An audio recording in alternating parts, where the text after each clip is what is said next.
This is how you lose $20,000 trying to purchase a house and don't end up with the house.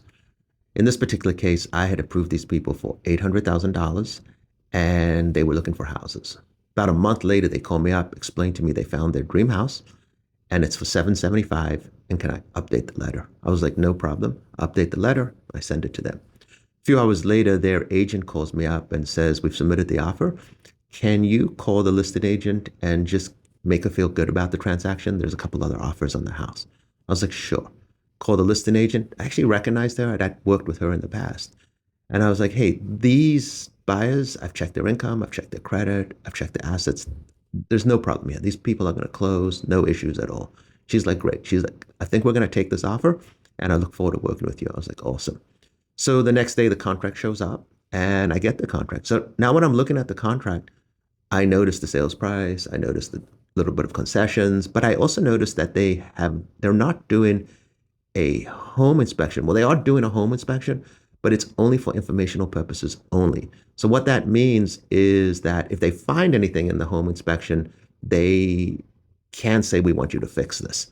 It was contingent on the appraisal and the financing, which you see, it's pretty standard. Anyway, so I'm thinking, okay, well, and they must really like this house because they want to find out about the house, but they're not going to ask the seller to fix anything, which you do see on occasion. Anyway, my assistant is trying to get this loan application in so we can start the process. And 3 or 4 days goes by and he comes to me and he says, hey, I can't get these people to sign the loan application. I'm like, really?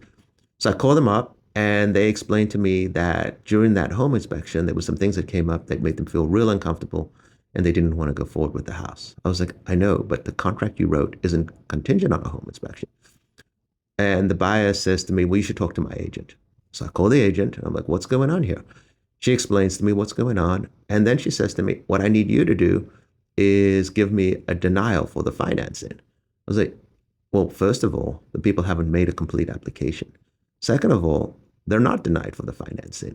Third of all, I just had a conversation with the listing agent who I have a past relationship with and explained to her that I'd verified the income, the assets, the credit, everything about the file. Why exactly would I be turning down this loan? They actually have not gone through underwriting. And she's like, well, can't you just write a letter that says that? I'm like, I can't just write an arbitrary letter that says somebody's turned down when they're not turned down. In fact, they haven't even completed the application on this file. And she's like, well, if you don't do that, there's going to be some issues with them getting their EMD back. I was like, yeah, I know. I saw that in the contract. But I'm telling you, I can't take the liability for just telling everybody that this is a dead deal based on the financing when it has nothing to do with that.